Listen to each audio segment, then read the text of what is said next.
Halo teman-teman, perkenalkan nama saya Misala dengan NIM 2133040100237. Saat ini saya berkuliah di Universitas Prima Indonesia di Medan, jurusan S1 Akuntansi semester 2.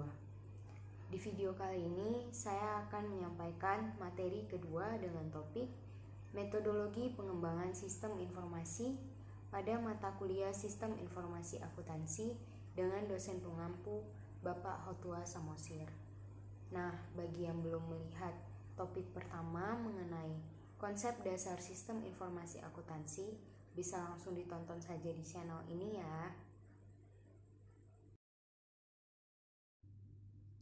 Langsung saja kita masuk ke subtopik yang pertama mengenai pengertian metodologi pengembangan sistem akuntansi. Metodologi pengembangan sistem adalah langkah-langkah yang dilalui oleh analisis sistem dalam mengembangkan sistem informasi. Tujuan dari pengembangan sistem akuntansi menurut Mulyadi ada 4, yaitu yang pertama, untuk menyediakan informasi bagi pengelolaan kegiatan usaha baru. Yang kedua, untuk memperbaiki informasi yang dihasilkan oleh sistem yang sudah ada, baik mengenai mutu, ketepatan penyajian, maupun struktur informasinya. Yang ketiga, untuk memperbaiki pengendalian akuntansi dan pengecekan intern, yaitu untuk memperbaiki tingkat keandalan informasi akuntansi dan untuk menyediakan catatan lengkap mengenai pertanggungjawaban dan perlindungan kekayaan perusahaan. Dan yang keempat, yaitu untuk mengurangi biaya klerikal dalam penyelenggaraan catatan akuntansi. Lanjut ke subtopik yang kedua, yaitu mengenai tahapan pengembangan sistem akuntansi. Tahapan ini terdiri dari analisis sistem, desain sistem, dan implementasi sistem. Yang pertama yang akan kita bahas adalah analisis sistem. Nah, analisis sistem ini dapat dibagi menjadi 4 tahap. Yang pertama, analisis pendahuluan. Analisis sistem mengumpulkan informasi untuk memperoleh gambaran secara menyeluruh mengenai perusahaan kliennya. Yang kedua, ada penyusunan usulan pelaksanaan analisis sistem.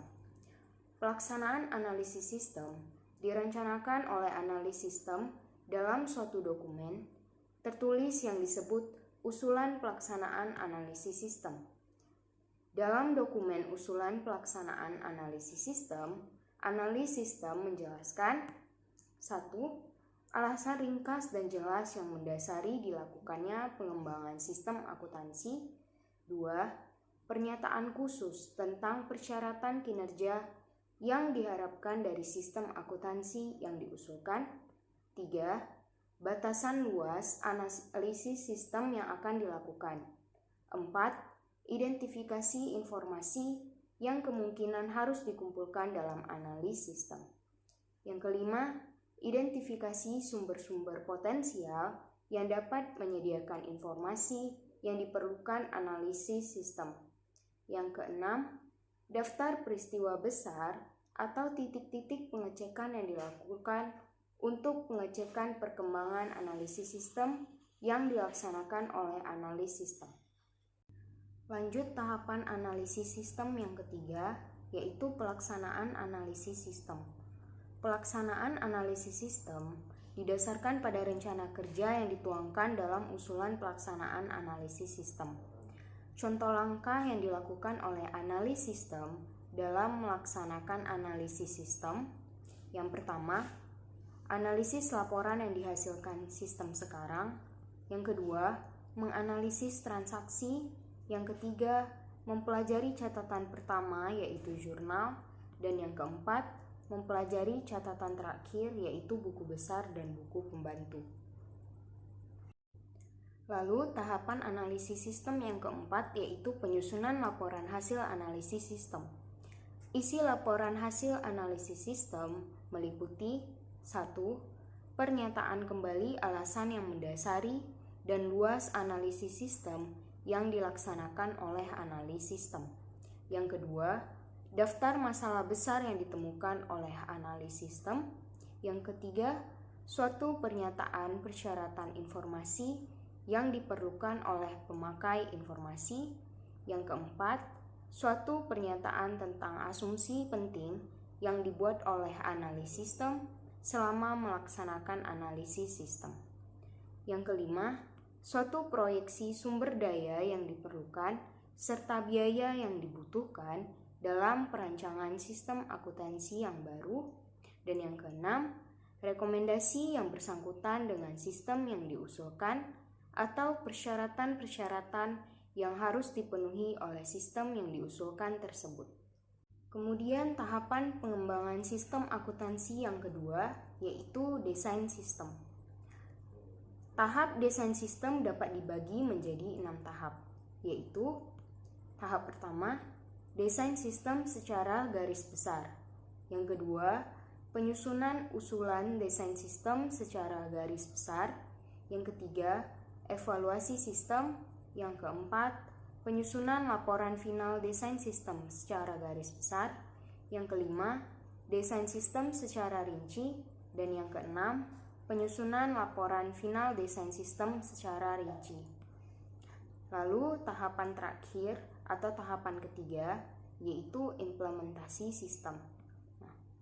Hal-hal yang diperhatikan dalam tahap implementasi sistem adalah persiapan implementasi sistem, pendidikan dan pelatihan karyawan, dan konversi sistem.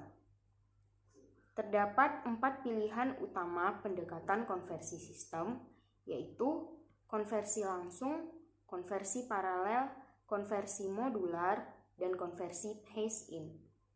Dalam setiap tahap pengembangan sistem, analis sistem menghasilkan dokumen tertulis yang menyajikan rencana pekerjaan yang akan dilaksanakan dalam pengembangan sistem.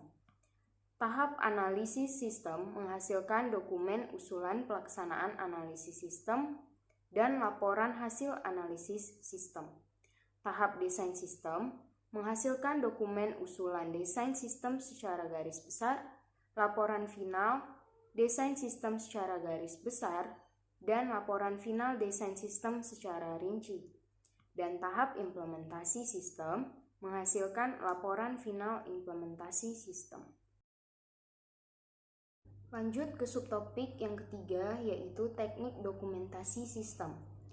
Sistem informasi akuntansi yang telah dirancang dapat didokumentasikan dalam bentuk narasi, bagan alir, diagram, dan lain-lain untuk memudahkan penjelasan sistem informasi tersebut.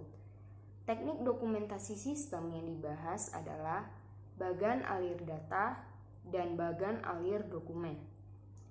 Untuk menggambarkan sistem informasi dengan bagan alir data maupun dengan bagan alir dokumen, analis sistem menggunakan simbol-simbol standar. Lanjut ke subtopik yang keempat, yaitu tentang bagan alir data. Bagan alir data adalah suatu model yang menggambarkan aliran data dan proses untuk mengolah data dalam suatu sistem. Simbol-simbol standar yang digunakan untuk menggambarkan bagan alir data antara lain, yang pertama ada simbol untuk proses pengolahan data. Yang kedua ada simbol aliran, yaitu untuk aliran material dan aliran data. Lalu yang ketiga ada penghubung halaman sama dan penghubung halaman lain. Lalu yang keempat ada tempat penyimpanan data atau arsip. Dan yang kelima ada simbol untuk sumber atau tujuan data. Dan yang terakhir ada simbol untuk masukan atau keluaran. Lanjut subtopik yang kelima yaitu tentang bagan alir dokumen. Bagan alir dokumen menggambarkan aliran dokumen atau informasi antar bagian di dalam organisasi. Simbol-simbol standar yang digunakan untuk menggambarkan bagan alir dokumen antara lain, yang pertama ada simbol dokumen. Simbol ini untuk menggambarkan formulir yang digunakan untuk merekam data terjadinya suatu transaksi. Contohnya, faktur penjualan, surat order penjualan, cek, bukti memorial, bukti kas keluar, atau bukti kas masuk. Yang kedua ada simbol dokumen dan tembusannya. Simbol ini untuk menggambarkan dokumen asli dan tembusannya. Nomor lembar dokumen dicantumkan di sudut kanan atas. Yang ketiga ada simbol berbagai dokumen.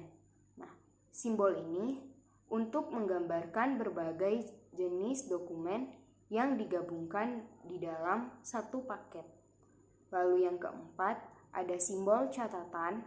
Simbol ini untuk menggambarkan catatan akuntansi yang digunakan untuk mencatat data dari dokumen atau formulir. Contohnya, jurnal, buku pembantu, dan buku besar. Nah, yang kelima, ada simbol penghubung pada halaman yang sama. Simbol ini untuk menggambarkan bagan alir, arus dokumen, dibuat mengalir dari atas ke bawah dan dari kiri ke kanan. Lalu yang keenam, ada simbol akhir arus. Nah, simbol ini menunjukkan akhir arus dokumen dan mengarahkan pembaca ke simbol penghubung halaman yang sama yang bernomor. Lalu yang ketujuh, ada simbol awal arus. Simbol ini simbol awal arus dokumen yang berasal dari simbol penghubung dalam halaman yang sama, yang bernomor seperti yang tercantum di dalam simbol tersebut. Kemudian, simbol ke-8 yaitu penghubung pada halaman yang berbeda. Jika untuk menggambarkan bagan alir suatu sistem akuntansi diperlukan lebih dari satu halaman. Simbol ini digunakan untuk menunjukkan kemana dan bagaimana bagan alir terkait satu bagan dengan bagan lainnya. Lalu simbol selanjutnya yaitu kegiatan manual. Nah, simbol ini untuk menggambarkan kegiatan manual. Contohnya, menerima order dari pembeli, mengisi formulir, membandingkan dan memeriksa berbagai jenis kegiatan klerikal lainnya. Kemudian, simbol selanjutnya yaitu simbol keterangan dan komentar. Nah, simbol ini memungkinkan ahli sistem menambahkan keterangan untuk memperjelas pesan yang disampaikan dalam bagan alir. Simbol selanjutnya yaitu simbol arsip sementara. Simbol ini untuk menunjukkan tempat penyimpanan dokumen sementara. Artinya, dokumen ini akan diambil kembali untuk keperluan pengolahan lebih lanjut, seperti lemari arsip dan kotak arsip. Kemudian simbol arsip sementara ini untuk menunjukkan urutan pengarsipan dokumen digunakan simbol A menurut abjad, N menurut nomor urut, dan T menurut tanggal. Lalu simbol selanjutnya yaitu arsip permanen. Nah, simbol ini digunakan untuk menggambarkan arsip permanen yang merupakan penyimpanan dokumen yang tidak akan diproses lagi dalam sistem akuntansi. Kemudian, simbol selanjutnya yaitu online computer process. Nah, simbol ini menggambarkan pengolahan data dengan komputer secara online. Nama program ditulis di dalam simbol. Lalu simbol selanjutnya yaitu simbol keying atau typing verifying. Simbol ini menggambarkan pemasukan data ke dalam komputer melalui online terminal. Lalu, simbol selanjutnya yaitu pita magnetik. Nah, simbol ini menggambarkan arsip komputer yang berbentuk pita magnetik. Nama arsip ditulis di dalam simbol. Lalu, simbol selanjutnya yaitu simbol online storage. Nah, simbol ini menggambarkan arsip komputer yang berbentuk online atau di dalam memori komputer. Selanjutnya, ada simbol ke-17, yaitu simbol keputusan. Simbol ini menggambarkan keputusan yang harus dibuat dalam proses pengolahan data. Keputusan yang dibuat ditulis di dalam simbol. Lalu, simbol yang ke-18 yaitu simbol garis alir. Simbol ini menggambarkan arah proses pengolahan data. Anak panah tidak digambarkan jika arah arus dokumen mengarah ke bawah dan ke kanan. Jika arus dokumen mengalir ke atas atau ke kiri, anak panah perlu dicantumkan. Lalu simbol ke-19, yaitu ada simbol persimpangan garis alir. Nah, jika dua garis alir bersimpangan, untuk menunjukkan arah masing-masing garis, salah satu garis dibuat sedikit melengkung tepat pada persimpangan kedua garis tersebut. Lalu simbol yang ke-20, yaitu simbol pertemuan garis alir. Simbol ini digunakan jika dua garis alir bertemu dan salah satu garis mengikuti arus garis lainnya. Lalu simbol yang ke-21, yaitu simbol mulai atau simbol berakhir. Simbol ini untuk menggambarkan awal dan akhir suatu sistem akuntansi. Kemudian simbol ke-22, yaitu simbol masuk ke sistem. Nah, karena kegiatan di luar sistem tidak perlu digambarkan dalam bagian alir, maka diperlukan simbol untuk menggambarkan masuk ke sistem yang digambarkan dalam bagian alir.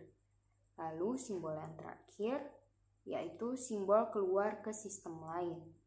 Karena kegiatan di luar sistem tidak perlu digambarkan dalam bagian alir, maka diperlukan simbol untuk menggambarkan masuk ke sistem yang digambarkan dalam bagian alir. Demikian materi ini saya sampaikan. Tunggu video berikutnya. Atas perhatiannya, sekian terima kasih.